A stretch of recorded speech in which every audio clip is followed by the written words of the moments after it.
இயேசு கிறிஸ்துவின் ஒலிவமலை செய்தி ஒரு மிகச்சிறந்த தீர்க்க தரிசன செய்தியாகும். எருசலேம் ஆலயம் இடிக்கப்படுகிற நிகழ்வையும் மறுபடியுமாக கட்டப்படுகிற காரியத்தையும் இயேசுவின் பகிரங்க வருகையும் உலகத்தின் முடிவையும் உள்ளடக்கிய ஒரு முழுமையான தீர்க்க தரிசன செய்தி இதுவாகும். இந்த செய்தி யாருக்கு, எதற்காக, எப்பொழுது வழங்கப்பட்டது என்பதை புரிந்து கொண்டால் மட்டுமே இதன் உண்மையான விளக்கத்தை அறிந்து கொள்ள முடியும். இந்த செய்தி மிகவும் தவறாக புரிந்து கொள்ளப்பட்ட ஒரு செய்திகளில் ஒன்று. இந்த பிரசங்கம் யாருக்கு வழங்கப்பட்டது என்பதை குறித்து இந்த காணொளியில் விரிவாக அறிந்து கொள்ளலாம். உலகத்தின் இறுதி காலங்களை அறிந்து கொள்ள இயேசு கிறிஸ்து சொன்ன இந்த தீர்க்க தரிசன செய்திகளை புரிந்து கொள்வது அவசியம். ஆண்டவராய் இயேசு கிறிஸ்து நாமத்தில் உங்களுக்கு என்னுடைய அன்பின் வாழ்த்துக்கள். உங்கள் சிந்தனைக்கு என்கிற என்னுடைய வேத தியான செய்திகளை கிரமமாக கேட்டு வருகிற உங்களுக்கு என்னுடைய நன்றியை தெரிவித்துக் கொள்கிறேன். இந்த செய்திகள் உங்களுடைய ஆவிக்குரிய வாழ்க்கைக்கு பயனுள்ளதாக இருக்கிறது என்று நீங்கள் கருதினால் இந்த செய்திகளை மற்றவர்களுக்கு அறிமுகம் செய்து வைக்கும்படியாக உங்களை அன்போடு கேட்டுக்கொள்கிறேன். நீங்கள் பெற்ற ஆசீர்வாதத்தை மற்றவர்களுக்கு கடத்தும்படியாக உங்களை வேண்டிக் கொள்கிறேன். இதுவரைக்கும் என்னுடைய சேனலை சப்ஸ்கிரைப் பண்ணாம இருந்தா சப்ஸ்கிரைப் பண்ணி அந்த பெல் பட்டனை அழுத்தினால் நான் பின்னால் வெளியிடுகிற எல்லா செய்திகளை பற்றியுள்ள நோட்டிபிகேஷன் உங்களுக்கு வந்து சேரும். கர்த்தர் உங்களை ஆசீர்வதிப்பாராக.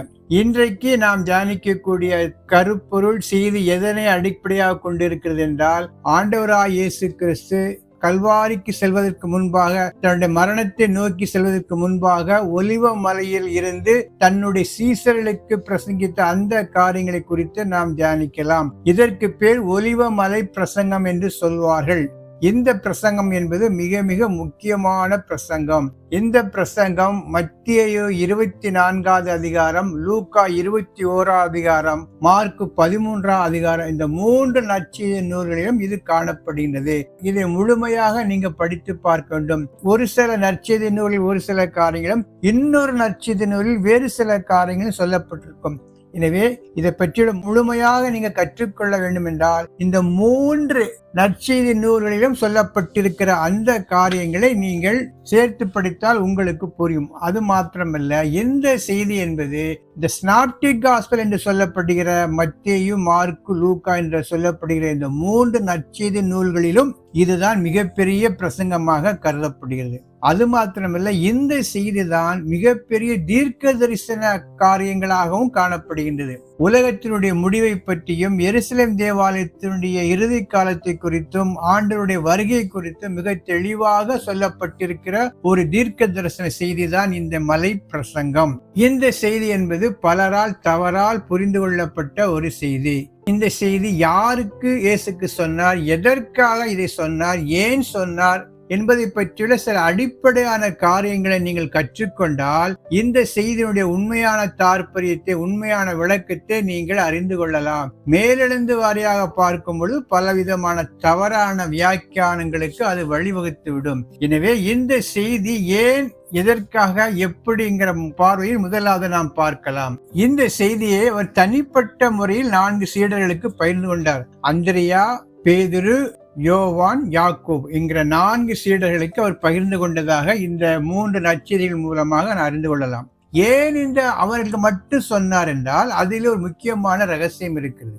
அதற்கு முன்பாக நாம் பார்ப்போம் என்றால், இயேசு தேவாலயத்தை விட்டு புறப்பட்டு போகையில் அவருடைய சீஷர்கள் தேவாலயத்தின் கட்டடங்களை அவருக்கு காண்பிக்க அவரிடத்தில் வந்தார்கள். இயேசு கிறிஸ்து தேவாலயத்தை விட்டு புறப்பட்டு போகையில் அவருடைய சீசர்கள் தேவாலயத்தினுடைய கட்டடங்களை காண்பித்து அதனுடைய மகிமையை பிரம்மாண்டமாக விவரித்து சொன்னார்கள். அப்பொழுது ஆண்டவராய் இயேசு கிறிஸ்து காரியம் என்னவென்றால், இயேசு அவர்களை நோக்கி, இவைகளையெல்லாம் பார்க்கிறீர்களே, இவ்விடத்தில் ஒரு கல்லின் மேல் ஒரு கல் இராதபடிக்கு எல்லாம் இடிக்கப்பட்டு போகும் என்று மெய்யாகவே உங்களுக்கு சொல்லுகிறேன் என்றார். இவைகளையெல்லாம் பார்க்கிறீர்களே, இவ்விடத்தில் ஒரு கல்லின் மேல் ஒரு கல் இராதபடிக்கு இடிக்கப்பட்டு போகும் என்று உங்களுக்கு மெய்யாகவே சொல்கிறேன் என்று ஒரு ஓப்பனா சொல்றார், ஒரு டிக்ளரேஷன். அதை கேட்டவர்கள் ஆச்சரியப்பட்டார்கள். ஏனென்றால் எருசலேம் தேவாலயம் என்பது அவருடைய இதயத்தை ஒட்டின ஒரு காரியம். யூத மார்க்கத்தினுடைய மிகப்பெரிய சென்டர் ஆஃப் ரிலிஜியஸ் ஆக்டிவிட்டி எதுனா அந்த எருசலேம் தேவாலயம் தான். அந்த தேவாலயம் இடிக்கப்படும் என்று இயேசுக்கு சொன்னதை குறித்து அவர்கள் ஆச்சரியப்பட்டார்கள். மிகப்பெரிய பாம்போட்டமா இருந்தவர். இவ்வளவு பெரிய பிரம்மாண்டமான தேவாலயம் இடிக்கப்படும் என்று இயேசு கிறிஸ்து எப்படி சொல்லலாம் என்கிற ஒரு மிகப்பெரிய அதிர்ச்சிக்குள்ளாகி அதை பற்றி ஓப்பனா அவர்கள் எல்லாரும் முன்னாலேயும் கேள்வி கேட்க விரும்பவில்லை என்றால் அது மிகப்பெரிய பிரச்சனையாகிவிடும், மிகப்பெரிய கலவரத்துக்கு நேர்ந்துவிடும் என்று கருதி அவர்கள் அந்த 4 பேர் மட்டும் இயேசு கிறிஸ்து தனிமையில் இருக்கும்போது இந்த காரியத்தை குறித்து கேட்கிறார்கள். அவர்கள் கேட்ட கேள்வி 3 தான். என்னன்னா, முதல் கேள்வி என்னன்னா, இந்த தேவாலயம் எப்படி இடிக்கப்படும், எப்பொழுது இடிக்கப்படும், அதனுடைய அடையாளங்கள் என்ன? கொஸ்டின் நம்பர் 2, இயேசு கிறிஸ்துவின் வருகைக்கான அடையாளங்கள் என்ன? 3, உலகத்தினுடைய முடிவை பற்றியுள்ள காரியங்கள். இந்த 3 கேள்விகள் தான் இந்த 3 நற்செய்தி நூல்களிலும் சொல்லப்பட்ட முக்கியமான கேள்விக்கான அடையாளங்கள். 1, இந்த எருசலேம் தேவாலயம் எப்பொழுது இடிக்கப்படும், அதற்கான அடையாளம். 2, அவருடைய வருகைக்கான அடையாளங்கள் என்ன? உலகத்தினுடைய முடிவை குறித்துள்ள காரியங்கள் என்ன? 3 காரியங்கள் தான் சீடர்கள் தனிமையாக இருக்கும் போது கேட்ட கேள்விகள். இதற்காகத்தான் ஆண்டவராய் இயேசு கிறிஸ்து தீர்க்க தரிசனமான சில காரியங்களை சொல்றார். இந்த கேள்வியை கேட்டவுடனே ஆண்டவராய் இயேசு கிறிஸ்து தெளிவாக தீர்க்க தரிசனமாக சில காரியங்களை சொல்கிறார். இதை முதலில் புரிந்து கொள்ள வேண்டும். அடுத்ததாக பார்க்கும் பொழுது இந்த செய்தியை பொறுத்தளவில் பலவிதமான தவறான புரிதல்கள் அது இருக்கு. அது பின்னால் பார்க்கலாம். ஏனென்றால் இந்த செய்தி முழுக்க முழுக்க யூதர்களுக்கு என்று சொல்லப்பட்ட செய்தி. இந்த செய்தியில் சபையை குறித்தோ சபையுடைய காரியங்களை குறித்தோ எதுவும் சொல்லப்படவில்லை.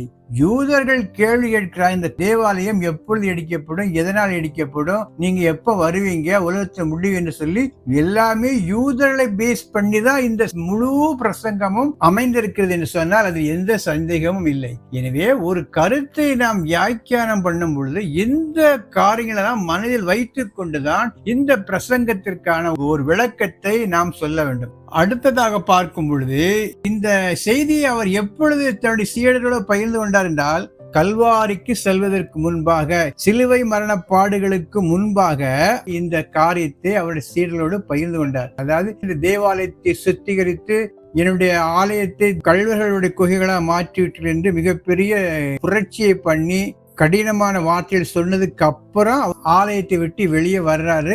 அதுக்கப்புறம் ஆண்டவராய் இயேசு கிறிஸ்து இந்த காரியத்தை குறித்து சொல்கிறார். அதாவது கல்வாரி செல்வதற்கு 2-3 நாட்களுக்கு முன்பாக இந்த மிகப்பெரிய ரகசியத்தை குறித்து தன்னுடைய சீடர்களோடு பகிர்ந்து கொண்டார். இதையும் நாம் இதை வியாக்கியானம் பண்ணும் போது இந்த கருத்தையும் நாம் புரிந்து கொள்ள வேண்டும். அதுக்கு பிறகு என்ன பார்க்கணும், நான் சொன்னோம்ல, இது முழுக்க முழுக்க யூதர்களுக்கான செய்தி என்பதை பற்றி நாம் பார்க்கும்போது அதற்கு 3 வகையான ஆதாரங்கள் இந்த பிரசங்கத்தில் காணப்படுகின்றது. அதை பற்றி இப்பொழுது ஒன்றாக நாம் பார்க்கலாம். இந்த சுவிசேஷம் என்பது முழுக்க முழுக்க யூதர்களுக்கான செய்தி என்பதை நாம் முதலில் புரிந்து கொள்ள வேண்டும். ஏனென்றால் இந்த செய்தியுடைய ஆரம்பம் எப்படி ஆரம்பிக்கிறது என்றால், அப்பொழுதுள்ள எருசலேம் தேவாலயத்தினுடைய கட்டடம் ஒரு கல்லின் மேல் ஒரு கல் இராதபடிக்கு தகர்க்கப்படும் என்கிற காரியத்தை குறித்து சீசர்கள் வினா எழுப்பின போது அவர்களுக்கு பதில் சொல்லும்படியாகத்தான் இந்த டிஸ்கோர்ஸை, இந்த பிரசங்கத்தை ஆண்டவராய் இயேசு கிறிஸ்து ஆரம்பிக்கிறார். ஸ்டார்டிங் பாயிண்டே யாரை குறித்து என்றால் யூதர்களை குறித்தும் யூதருடைய தேவாலயத்தை குறித்தும், அது எப்பொழுது இடிக்கப்படும், உலகத்தின் முடிவு எப்படி வரும் என்கிற அந்த காரியங்கள் எல்லாம் அந்த யூதர்களை அடிப்படையாக கொண்டு கேட்கப்பட்ட கேள்வியின் அடிப்படையிலே இந்த பிரசங்கம் ஆரம்பமாகிறது. அடுத்தபடியாக பார்க்கும் பொழுது மிக முக்கியமான வசனம் 24:14. அதுல பார்க்கும் பொழுது ராஜ்யத்தினுடைய சுவிசேஷம் பூலோகம் எங்கும் பிரசங்கிக்கப்படும், சகல ஜாதிகளுக்கும் சொல்லப்படும் என்கிற வார்த்தை காணப்படுகிறது. இந்த வார்த்தையை பலர் தவறாக புரிந்து கொண்டிருக்கிறார்கள்.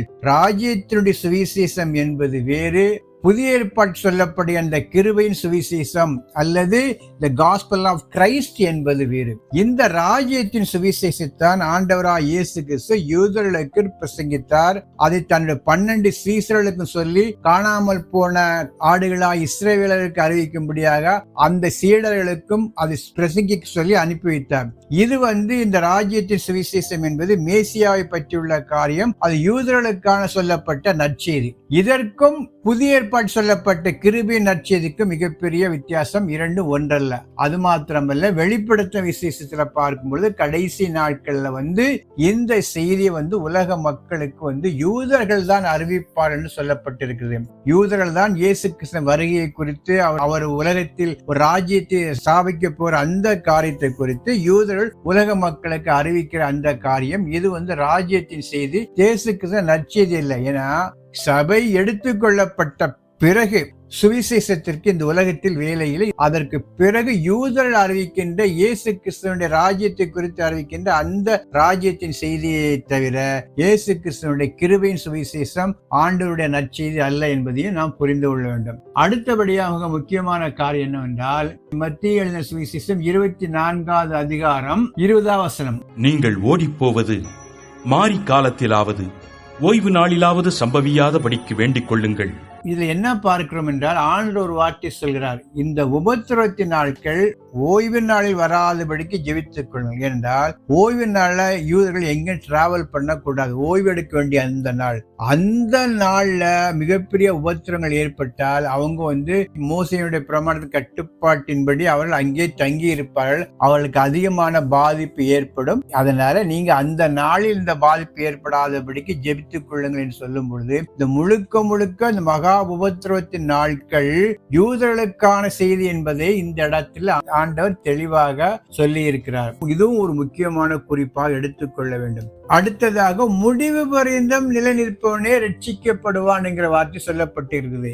இந்த ரட்சிக்கப்படுவான் என்கிற வார்த்தை யூதர்களுக்கான வார்த்தை. இது தனிப்பட்ட ஆண்டை ஏற்றுக்கொண்ட விசுவாசிகளுக்காக சொல்லப்பட்ட கருத்தல்ல. அதாவது அந்த மகா உபத்திரவத்தின் நாளிலே மிகுந்த பாடுகளை சகித்து கொண்டு நிற்பவன் காப்பாற்றப்படுவான் என்கிற அர்த்தத்தில் சொல்லப்பட்டிருக்கிறதை தவிர இது புதிய ஏற்பாட்டு கிறிஸ்தவர்களுக்கு இந்த வார்த்தையை அப்ளை பண்ண முடியாது. இறுதியாக ஒரு கருத்து என்னன்னா, 24:15. மேலும் பாழாக்குகிற அருவருப்பை குறித்து தானியேல் தீர்க்கதரிசி சொல்லி இருக்கிறானே, வாசிக்கிறவன் சிந்திக்க கடவன். நீங்கள் அதை பரிசுத்த ஸ்தலத்தில் நிற்க காணும்போது. இங்க என்ன சொல்றார் என்றால், இடிக்கப்பட்ட தேவாலயம் மறுபடியுமாக புதுப்பிக்கப்படும் என்ற அர்த்தத்தில் சொல்லிவிட்டு அது தானியேல் தீர்க்கதரிசி சொன்ன அந்த ஒரு காரியத்தை இங்கு நினைவூட்டுகிறார். அதாவது புதுப்பிக்கப்பட்ட தேவாலயத்தில் அருவருப்பு என்று சொல்லப்படுகிற அந்த அந்தி கிறிஸ்து தன்னை தேவனாக காண்பிக்க போகிற அந்த நிகழ்வையும் ஆண்டவராய் இயேசு கிறிஸ்து இந்த இடத்தில் சுட்டி காட்டுகிறார். அப்படி என்றால் இந்த செய்தி முழுவதுமாக பார்க்கும் பொழுது அது யூதர்களை மையப்படுத்தி, யூதருடைய தேவாலயத்தை மையப்படுத்தி ஆண்டவராய் இயேசு கிறிஸ்துடைய பகிரங்க வருகை குறித்து சொல்லப்பட்ட காரியம் என்பதையும் புரிந்து கொள்ள வேண்டும். அது மாத்திரமல்ல, இந்த நற்செய்தி நூலின் 24வது அதிகாரம் 30வது வசனத்துல பார்க்கும் பொழுது, அப்பொழுது மனுஷகுமாரனுடைய அடையாளம் வானத்தில் காணப்படும். அப்பொழுது மனுஷகுமாரன் வல்லமையோடும் மிகுந்த மகிமையோடும் வானத்தின் மேகங்கள் மேல் வருகிறதை பூமியிலுள்ள சகல கோத்திரத்தாரும் கண்டு புலம்புவார்கள். மனுஷகுமாரன் வல்லமையோடும் மிகுந்த மகிமையோடும் வானத்தின் மேகங்கள் மீது வருகிறதை பூமியுள்ள சகல கோத்திரத்தாரும் பார்ப்பார்கள், புலம்புவார்கள் என்கிற காரியத்தை ஆண்டவராய் இயேசு கிறிஸ்து சொல்கிறார். இது ஆண்டவருடைய பகிரங்க வருகையை குறிக்கிற ஒரு காரியமாகும். இது பொதுவான யூதர்களுக்கென்று பொதுவாக உள்ள காரியம். ஆனா ரகசிய வருகை என்பது நாம் எடுத்துக்கொள்ளப்பட்டு மேலே போகிற அந்த காட்சி என்பது இயேசு கிறிஸ்து ரகசிய வருகையை குறிப்பதாகும். எனவே இவை எல்லாவற்றையும் மொத்தமாக அடிப்படை வைத்து பார்க்கும் பொழுது இந்த மலை பிரசங்கம் என்பது பிரைமரியிலே அதி முக்கியமாக யூதர்களுக்கு சொல்லப்பட்ட வார்த்தை என்பதை நாம் புரிந்து கொள்ள வேண்டும். இனி வருகிற அடுத்த பதிவில் இந்த மலை பிரசங்கத்தை நாம் எவ்வாறு வியாக்கியானம் பண்ண வேண்டும், இதை வியாக்கியானம் பண்ணுவதில் 3 வகையில அது வியாக்கியானம் பண்ணலாங்கிற கருத்து காணப்படுகிறது. எனவே அந்த 3 வகையான தியரி என்ன, அதனுடைய கருத்துக்கள் என்ன, அதை எப்படி சரியா புரிந்து கொள்ள வேண்டும் என்பதை பற்றி அடுத்த பதிவில் நாம் பார்க்கலாம். இதுவரைக்கும் நீங்கள் கேட்ட செய்தி உங்களுக்கு பிடித்திருக்கும் என்றால் லைக் பண்ணுங்க, சப்ஸ்கிரைப் பண்ணுங்க. கர்த்தர் தாமே உங்களை ஆசீர்வதிப்பாராக. ஆமென்.